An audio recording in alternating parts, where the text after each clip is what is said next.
Hello friend, स्वागत है आपका एनक्यू स्टडी यूट्यूब चैनल पर। आइए हम लोग आज शुरू करते हैं इतिहास का यह क्लास। और इसमें जो अगला चैप्टर लेकर के आए हैं हम, वह है कि हिंद चीन में राष्ट्रवादी आंदोलन।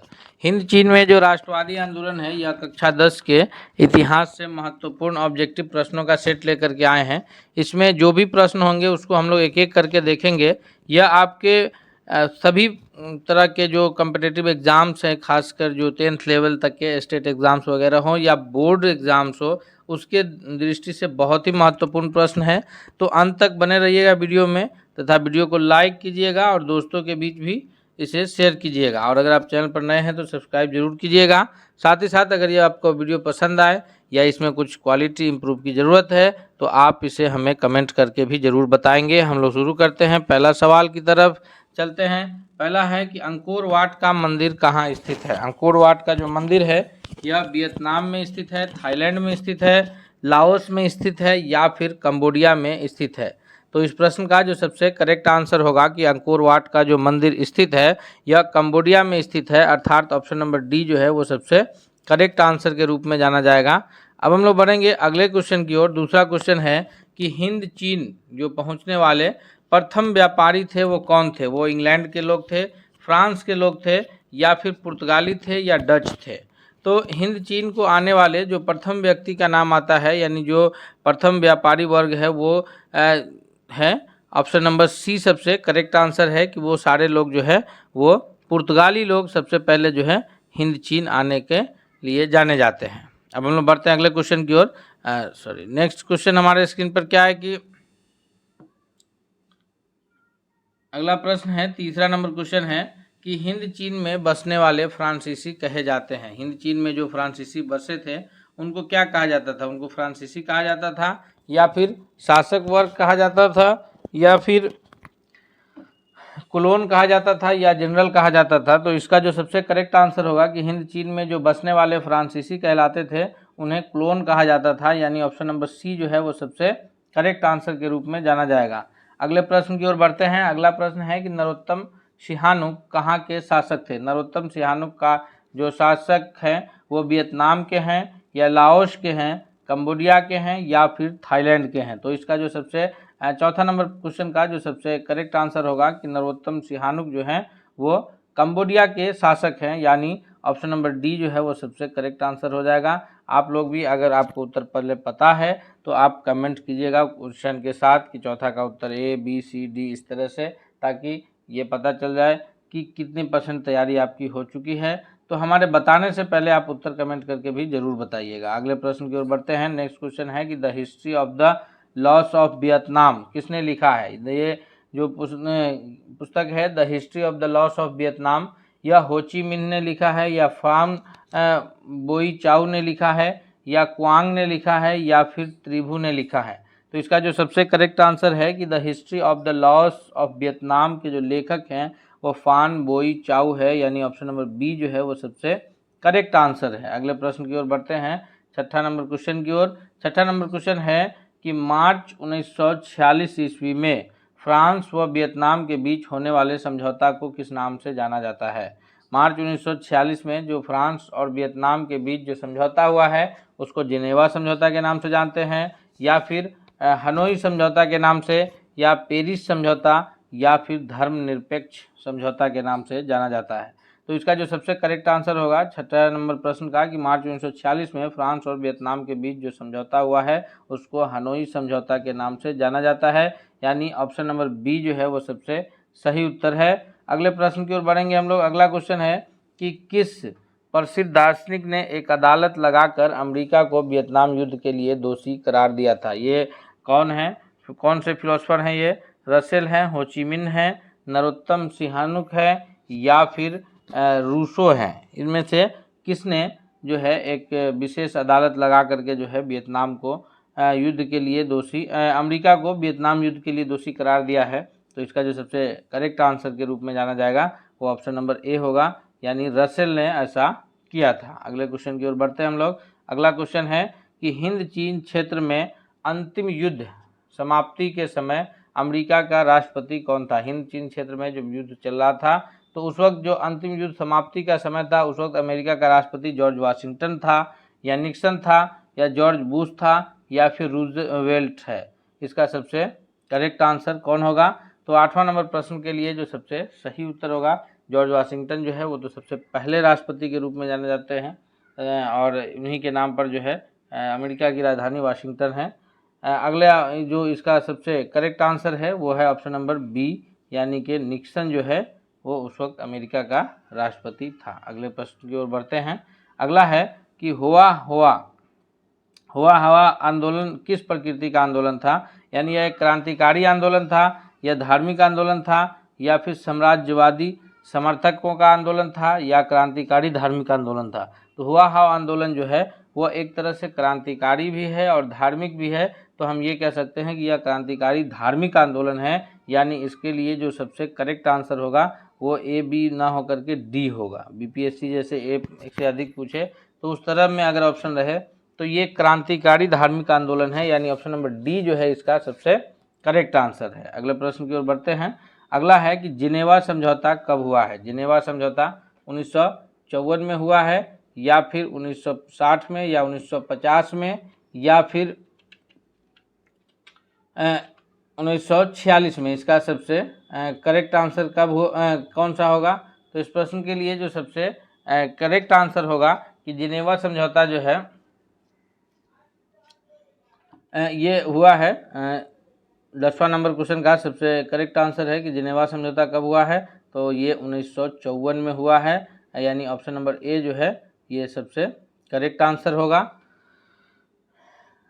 ऑप्शन नंबर ए इसका सबसे ऑप्शन नंबर ए जो है वो सबसे करेक्ट आंसर है। अगले क्वेश्चन की ओर बढ़ते हैं हम लोग। अगला क्वेश्चन है कि वियतनाम का एकीकरण पूर्ण हुआ था। वियतनाम का एकीकरण 1970 में पूर्ण हुआ है या 1980 में या फिर 1879 ईस्वी में या 1875 ईस्वी में? तो इसका जो सबसे करेक्ट आंसर है 11वां नंबर क्वेश्चन का कि वियतनाम का जो एकीकरण संपूर्ण होने का कार्य हुआ है संपन्न, वो 1875 ईस्वी में हुआ है, यानी ऑप्शन नंबर डी जो है वो सबसे करेक्ट आंसर होगा। अगले क्वेश्चन की ओर बढ़ते हैं। अगला क्वेश्चन है कि अनामी दल के संस्थापक कौन थे? अनामी दल के जो संस्थापक है वो जोंगुएन आई है या फिर होची मिन है या बाओदाई है या फांचू मिन है? तो इसका जो सबसे करेक्ट आंसर के रूप में जाना जाएगा 12वां नंबर क्वेश्चन का कि अनामी दल के संस्थापक जोंगुएन आई, यानी ऑप्शन नंबर ए जो है वो सबसे सही उत्तर है इस प्रश्न के लिए। अगले क्वेश्चन की ओर बढ़ते हैं हम लोग। अगला क्वेश्चन है कि दिएन वियन फू के युद्ध में कौन बुरी तरह हार गया था? दिएन वियन फू के युद्ध में जो है वो पुर्तगाल हार गया या फ्रांस हार गया था या फिर कंबोडिया हार गया या अमेरिका हार गया था? इसका सबसे जो सही जवाब है वो कौन सा होगा? तो इस प्रश्न के लिए जो सबसे करेक्ट आंसर है कि जो युद्ध में हार गया था वो ऑप्शन नंबर 13वां का बी होगा, यानी कि फ्रांस जो है उस युद्ध में हार गया था। अगले क्वेश्चन की ओर बढ़ेंगे हम लोग। अगला प्रश्न कौन सा है? तो अगला नंबर क्वेश्चन है कि क्रांतिकारी संगठन दुई तान होई के नेता कौन थे? जो फ्रांस क्रांतिकारी संगठन है दुई तान होई के जो प्रमुख नेता के रूप में जाने जाते हैं उनमें किनका नाम आता है? तो इसका जो 14वां नंबर प्रश्न का सबसे करेक्ट आंसर होगा वह है फान बोई चाउ, यानी ऑप्शन नंबर ए जो है 14वां नंबर प्रश्न के लिए वो सबसे करेक्ट आंसर है कि फान बोई चाउ जो है इसके रूप में जाने जाते हैं। अगले प्रश्न की ओर बढ़ते हैं हम लोग। अगला क्वेश्चन क्या है? तो अगला जो हमारा क्वेश्चन है कि 15वां नंबर प्रश्न है हमारे स्क्रीन पर, जापान ने हिंद चीन पर कब अधिकार जमा लिया था? जी, इस प्रश्न का सबसे सही उत्तर क्या है कि जापान ने हिंद चीन पर सबसे पहले कब अधिकार जमा लिया था? तो इसके लिए जो सबसे सही उत्तर के रूप में जाना जाएगा वह होगा 1939 में, 40 में, 41 में या फिर 42 में। तो इस प्रश्न का जो सबसे करेक्ट आंसर है कि जापान ने जो युद्ध पर हिंद चीन पर जो अधिकार जमा लिया है वो 1940, यानी ऑप्शन नंबर बी जो है वो सबसे करेक्ट आंसर है। अगले क्वेश्चन की ओर बढ़ते हैं हम लोग। अगला प्रश्न है हमारे स्क्रीन पर कि स्कॉल्स विद्रोह कब हुआ? साथियों, समय कम होने के कारण जो है हम लोग जल्दी इसका सेट कंप्लीट किए हैं, तो आप लोग से गुजारिश करेंगे कि जो भी हमारा स्टेट के लिए या सीरीज बना हुआ है तो इसमें से आप फ़ायदा उठा सकते हैं। साथ ही अगर आप चैनल पर नए हैं तो आप ज़रूर चैनल को सब्सक्राइब कीजिएगा। और यह वीडियो न सिर्फ आपको कम्पिटिटिव एग्ज़ाम्स बल्कि आपके बोर्ड एग्ज़ाम्स में भी सहायता करेगा। तो जो बच्चे बोर्ड एग्ज़ाम्स की तैयारी कर रहे हैं, चाहे वो बोर्ड एग्ज़ाम्स बिहार बोर्ड के जो ऑब्जेक्टिव प्रश्न आते हैं तो उसमें अगर वो इससे हेल्प लेना चाहते हैं तो आप लोग उनके बीच भी शेयर कीजिए ताकि वो लोग भी इससे फ़ायदा उठा सकें और बोर्ड एग्जाम्स में भी अपने अच्छे नंबर स्कोर कर सकें। 16वां नंबर प्रश्न है कि स्कॉलर्स विद्रोह कब हुआ है, तो इसका जो सबसे सही उत्तर है वो ऑप्शन नंबर ए है, यानी 1868 ईस्वी में जो है स्कॉलर्स विद्रोह हुआ है। अगला है कि पुर्तगालियों ने कहाँ अपना केंद्र बनाया था, मलक्का में, अन्नाम में, तोकीन में या फिर अंकोर वाट में। इसका सबसे करेक्ट आंसर क्या होगा कि सबसे पहले जो है पुर्तगालियों ने जो अपना ये बनाया है यह कहाँ बनाया है, तो इस क्वेश्चन का जो सबसे सही उत्तर के रूप में जाना जाएगा वो ऑप्शन नंबर 17वां नंबर क्वेश्चन के लिए ऑप्शन नंबर ए जो है वो सबसे करेक्ट आंसर होगा कि पुर्तगालियों ने जो अपना केंद्र बनाया है वो मलक्का में बनाया है, यानी ऑप्शन नंबर ए जो है इसका सबसे सही उत्तर के रूप में जाना जाएगा। अब हम लोग बढ़ते हैं अगले क्वेश्चन की ओर। अगला प्रश्न है 18वां नंबर क्वेश्चन है कि वियतनाम युद्ध की समाप्ति किस अमेरिकी राष्ट्रपति के समय में हुआ है, यानी वियतनाम युद्ध की जो समाप्ति हुई है उस वक्त अमेरिका का राष्ट्रपति कौन था। जॉर्ज वाशिंगटन था, निक्सन था, जॉन एफ कैनेडी है या फिर एफ रूजवेल्ट है। तो इसका जो सबसे करेक्ट आंसर है 18वां नंबर क्वेश्चन का वो ऑप्शन नंबर बी है कि जब वियतनाम युद्ध की समाप्ति हुई उस वक्त जो अमेरिका का राष्ट्रपति था वो निक्सन था। अगले क्वेश्चन की ओर बढ़ते हैं हम लोग। अगला क्वेश्चन है कि हो ची मिन्ह का जो शाब्दिक अर्थ है वो कौन सा है। हो ची मिन्ह का जो करेक्ट जो उसका मीनिंग है वो क्रांतिकारी है, सुधारक है, पथ प्रदर्शक है या फिर दार्शनिक है। तो इसका जो सबसे सही उत्तर होगा कि हो ची मिन्ह का जो शाब्दिक अर्थ है वो है ऑप्शन नंबर सी, यानी पथ प्रदर्शक है, मार्गदर्शक जिसे हम लोग कहेंगे, जो रास्ता दिखाने वाला हो वो कहलाता है। अब हम लोग बढ़ते हैं अगले क्वेश्चन की ओर। अगला प्रश्न है कि वियतनाम लोकतांत्रिक गणराज्य की स्थापना किस वर्ष हुई थी। वियतनाम में जो लोकतांत्रिक गणराज्य की स्थापना हुई है वह 1943 में हुई है, 1944, 45 या फिर 1946 में। तो इसका जो सबसे करेक्ट आंसर है कि वियतनाम लोकतांत्रिक गणराज्य की स्थापना 1945 में हुआ है, यानी ऑप्शन नंबर सी जो है वो सबसे करेक्ट आंसर हो जाएगा। अगले क्वेश्चन की ओर बढ़ते हैं हम लोग। अगला प्रश्न है कि अंकोर वाट का मंदिर का निर्माण किसने करवाया था। श्री मार ने या फिर कंबू स्वयंभू ने या सूर्य वर्मा द्वितीय ने या फिर नरोत्तम सिहानुक ने। तो इसका जो सबसे करेक्ट आंसर होगा कि ये अंकोर वाट के मंदिर का जो निर्माण कराने का श्रेय जाता है वो सूर्य वर्मा द्वितीय को, यानी ऑप्शन नंबर सी जो है वो सबसे करेक्ट आंसर है। अगले क्वेश्चन की ओर बढ़ते हैं हम लोग। अगला प्रश्न है कि अमेरिका ने रबर के बागान पर किस रसायन का छिड़काव किया था। अमेरिका ने जो जहरीला है, नापाम है, एजेंट ऑरेंज है या माइली है। तो इसका जो सबसे करेक्ट आंसर होगा कि अमेरिका ने जो रबर के बागान पर रासायनिक पदार्थ का छिड़काव करने का काम किया था वो जहरीला है, यानी ऑप्शन नंबर ए जो है वो सबसे करेक्ट आंसर है। इस प्रश्न के लिए सबसे जो सही उत्तर है वो ऑप्शन नंबर ए है। अगले क्वेश्चन की ओर बढ़ते हैं हम लोग। अगला क्वेश्चन है कि कंबोडिया फ्रांस का संरक्षित राज्य कब बना। तो कंबोडिया जो है वो फ्रांस का संरक्षित राज्य 1862 ईस्वी में बना है या 1863 में या 1874 में या फिर 1873 में। तो इसका जो सबसे सही उत्तर होगा कि कंबोडिया जो फ्रांस का संरक्षित राज्य बना है वो ऑप्शन नंबर ए जो है इसके लिए 23वां नंबर प्रश्न के लिए जो ऑप्शन है वो ऑप्शन नंबर बी सबसे करेक्ट आंसर है, यानी 1863 ईस्वी में जो है बना है। अगले क्वेश्चन की ओर बढ़ेंगे हम लोग। अगला क्वेश्चन है कि लाल खमेर सेना किसकी थी। ये कैप्टन कांगली की सेना थी या सिहानुक की सेना थी या फिर पोलपोट की सेना है या हेंग सामरिन की सेना है। तो इसका जो सबसे करेक्ट आंसर है कि लाल खमेर जो सेना है वो सिहानुक की सेना थी, यानी ऑप्शन नंबर बी जो है वो सबसे करेक्ट आंसर होगा। अगले क्वेश्चन की ओर बढ़ते हैं हम लोग। अगला प्रश्न है कि वियतनाम में तोकीन फ्री स्कूल किस उद्देश्य से स्थापित किया गया था। सैनिकों को शिक्षा देने के लिए या फिर परंपरागत शिक्षा देने के लिए या धार्मिक शिक्षा देने के लिए या फिर पश्चिमी शिक्षा देने के लिए, यानी वेस्टर्न कल्चर की जो है शिक्षा देने के लिए स्थापित किया गया था।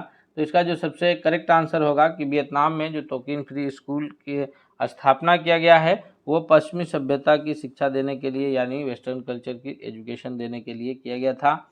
अगले सवाल की ओर बढ़ते हैं हम लोग। अगला सवाल है कि नियो लियो हक्सत किसकी राजनीतिक पार्टी थी? ये वियत मिन्ह की थी या फिर वियत कांग की थी या पाथेत लाओ की या जनरल लोन नोल की पार्टी थी? तो जो 26वां नंबर प्रश्न है इसका जो सबसे करेक्ट आंसर है कि नियो लियो हक्सत जो है यह पाथेत लाओ की पार्टी है, यानी ऑप्शन नंबर सी सबसे करेक्ट आंसर है। अगला है कि वियतनाम में अन्नामी दल की स्थापना किसने की थी? वियतनाम में अन्नामी दल की स्थापना जो है जोंग वेन आई ने किया है, फान बोई चाउ ने किया है या फिर फांचू त्रिन्ने ने किया है या फिर होची मिन ने किया है? तो 27वां नंबर सवाल का जो सबसे करेक्ट आंसर है वो ऑप्शन नंबर ए है। 27वां नंबर सवाल के लिए सबसे सही उत्तर ऑप्शन नंबर ए है कि जोंग वेन आई ने किया है। अगले प्रश्न की ओर बढ़ते हैं हम लोग कि संयुक्त वियतनाम का गठन किस वर्ष हुआ है? 1954 ईस्वी में, 1968 ईस्वी में, 1974 ईस्वी में या फिर 1975 ईस्वी में? तो 28वां नंबर प्रश्न के लिए जो सबसे करेक्ट आंसर है वो है ऑप्शन नंबर डी यानी 1975 ईस्वी में जो है इसका गठन हुआ है। अगले प्रश्न की ओर बढ़ेंगे। हुआ हाव आंदोलन का प्रणेता कौन है? यानी ये हुइन फूसो है या फिर ग्युएन थॉट थाने है, लियांग किचाऊ है या पोन बोई चाऊ है? 29वां नंबर सवाल का सबसे करेक्ट आंसर है वो है हुइन फूसो, यानी ऑप्शन नंबर ए जो है वो सबसे करेक्ट आंसर है। 29वां नंबर क्वेश्चन के लिए हुइन फूसो जो है यह हुआ आंदोलन का प्रणेता है। अगला सवाल है कि हिंद चीन क्षेत्र में कौन कौन से देश आते हैं? चीन, वियतनाम और लाओस आते हैं या हिंद चीन वियतनाम लाओस या फिर कंबोडिया वियतनाम लाओस या फिर कंबोडिया वियतनाम चीन थाईलैंड? तो जब आप पूरे हिस्ट्री को पढ़ेंगे तो उसमें जो हिंद चीन क्षेत्र में देश की जो नाम आता है, कौन कौन से देश उस क्षेत्र में शामिल है, तो उसमें प्रमुख नाम है वह है कंबोडिया का, वियतनाम का और लाओस का, यानी ऑप्शन नंबर सी जो है वो सबसे करेक्ट आंसर के रूप में जाना जाएगा। अगला प्रश्न है कि वियतनाम में स्कॉलर्स रिवोल्ट किसके विरुद्ध हुआ था? यह सरकारी नौकरी से वंचित किए जाने के विरुद्ध हुआ था या उच्च शिक्षा शैक्षणिक संस्थानों में प्रवेश पर प्रतिबंध के विरुद्ध हुआ था या प्रेस पर लगाए गए प्रतिबंध के विरुद्ध हुआ था या फिर ईसाईयत के विरुद्ध हुआ था? तो 21वां नंबर सवाल के लिए जो सबसे करेक्ट आंसर के रूप में जाना जाएगा कि वियतनाम में जो स्कॉलर्स रिवोल्ट हुआ है वो ईसाईयत के विरुद्ध हुआ है, यानी ऑप्शन नंबर डी जो है वो सबसे करेक्ट आंसर है। अगला है कि किस राष्ट्रपति के शासनकाल में अमेरिका में वियतनाम युद्ध में पहली बार भाग लिया? किस राष्ट्रपति के शासनकाल में अमेरिका ने वियतनाम युद्ध में सबसे पहली बार हिस्सा लिया था? वुडरो विल्सन के शासनकाल में या फिर ये रूजवेल्ट के शासनकाल में, कैनेडी के शासनकाल में या निक्सन के शासनकाल में? तो इसका जो सबसे सही उत्तर है 32वां नंबर प्रश्न का कि जो कैनेडी के शासनकाल में जो है अमेरिका ने सबसे पहले वियतनाम युद्ध में हिस्सा लिया था। अगला है कि वियतनाम में तोकीन फ्री स्कूल की स्थापना कब की गई थी? 33वां नंबर प्रश्न है, इसका सबसे करेक्ट आंसर क्या होगा? तो वियतनाम में जो तोकीन फ्री स्कूल की स्थापना की गई है वह 1907 ईस्वी में किया गया है, यानी ऑप्शन नंबर ए जो है वो सबसे करेक्ट आंसर के रूप में जाना जाएगा। अब हम लोग बढ़ते हैं अगले क्वेश्चन की ओर। अगला क्वेश्चन है कि मार्च 1946 ईस्वी में फ्रांस एवं वियतनाम के बीच होने वाले समझौते को किस नाम से जाना जाता है? मार्च एवं 1946 ईस्वी में जिनेवा समझौता के नाम से जाना जाता है या फिर हनोई समझौता, पेरिस समझौता या धर्मनिरपेक्ष समझौता? तो मार्च 1946 ईस्वी में जो फ्रांस और वियतनाम के बीच समझौता हुआ है उसको मुख्य रूप से हनोई समझौता के नाम से जाना जाता है, यानी ऑप्शन नंबर बी जो है वो सबसे करेक्ट आंसर है। अगला है कि हिंद चीन में कौन सा देश नहीं आता है? कंबोडिया, लाओस, वियतनाम और चीन। तो अभी हम लोग पीछे देखे थे कि हिंद चीन में जो प्रमुख देश आते हैं उसमें कंबोडिया, लाओस और वियतनाम का नाम आता है, अर्थात ऑप्शन नंबर डी जो है वो इसके लिए सबसे सही उत्तर होगा कि चीन का नाम इसमें नहीं आता है। अगला है कि वियतनाम स्वतंत्रता लीग की स्थापना किसके द्वारा हुआ? बाओदाई के द्वारा, होचिमिन फान बोई चाउ ने किया या फिर ग्वांग देन ने किया था? तो इसका जो सबसे करेक्ट आंसर होगा 36वां नंबर प्रश्न के लिए वो ऑप्शन नंबर बी होगा, यानी होची मिन्ह के द्वारा, यानी ऑप्शन नंबर बी जो है वो सबसे सही उत्तर है। अगला है कि इंडो चाइना को किस देश ने अपने उपनिवेश के रूप में विकसित किया था? इंडो चाइना को अपने उपनिवेश के रूप में जो विकसित करने वाले हैं डच, अंग्रेज, फ्रांसीसी या पुर्तगाली? तो पीछे हम लोग सबसे पहले इस सवाल को किए थे शुरू में ही कि जो इंडो चाइना में सबसे पहले तो पहुंचा था पुर्तगाल, लेकिन उपनिवेश के रूप में जो विकसित किया है वो है ऑप्शन नंबर डी यानी फ्रांसीसी ने किया है। हम लोग बढ़ते हैं अगले सवाल की ओर कि हिंद चीन में आने वाला पहले यूरोपीय व्यापारी कौन थे। फिर से यह सवाल रिपीट हुआ है, तो इसमें अभी पीछे भी 37वां नंबर क्वेश्चन में इस पर हम लोग चर्चा किए हैं कि हिंद चीन में आने वाला जो प्रथम यूरोपीय व्यापारी है वो कौन है, तो वो है पुर्तगाली, और जो सबसे पहला अपना ये उपनिवेश विकसित किया है वो फ्रांसीसी है। अगले क्वेश्चन की ओर बढ़ते हैं हम लोग।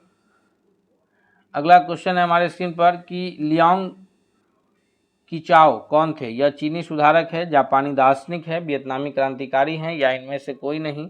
तो लियांग कीचाओ जो है यह एक चीनी सुधारक के रूप में जाने जाते हैं, यानी ऑप्शन नंबर ए सबसे करेक्ट आंसर है।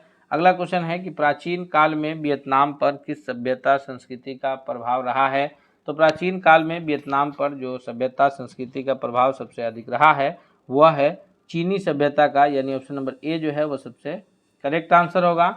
अगला है कि फ्रेंच इंडो चाइना की स्थापना किस वर्ष हुई है, 1822, 58, 83 या फिर 87 में। तो इसका जो सबसे करेक्ट आंसर है कि फ्रेंच इंडो चाइना की जो स्थापना हुई है यह 1887 ईस्वी में हुआ है, यानी ऑप्शन नंबर डी सबसे करेक्ट आंसर है। तो हिंद चीन में जो राष्ट्रवादी आंदोलन हुए हैं उससे ये 40 प्रश्न हम लोग कंप्लीट किए हैं। अगला जो चैप्टर है हमारा उसका वीडियो आपको बहुत जल्द मिलेगा। भारत में राष्ट्रवाद, वैसे भारत में राष्ट्रवाद पे कई सारा वीडियो हमारे चैनल पर मौजूद है, आप वहाँ से भी उसका फ़ायदा उठा सकते हैं, और ये भी वीडियो आपको जो बहुत जल्द मिलने जा रहा है उससे भी आप फ़ायदा उठा सकते हैं। तो आप हमारे चैनल को सब्सक्राइब कीजिए और इसके बेल आइकन को दबा लीजिए ताकि कोई भी वीडियो जब आए तो सबसे पहले आपको मिले। बहुत बहुत धन्यवाद। मिलते हैं अगले वीडियो के साथ, तब तक के लिए धन्यवाद।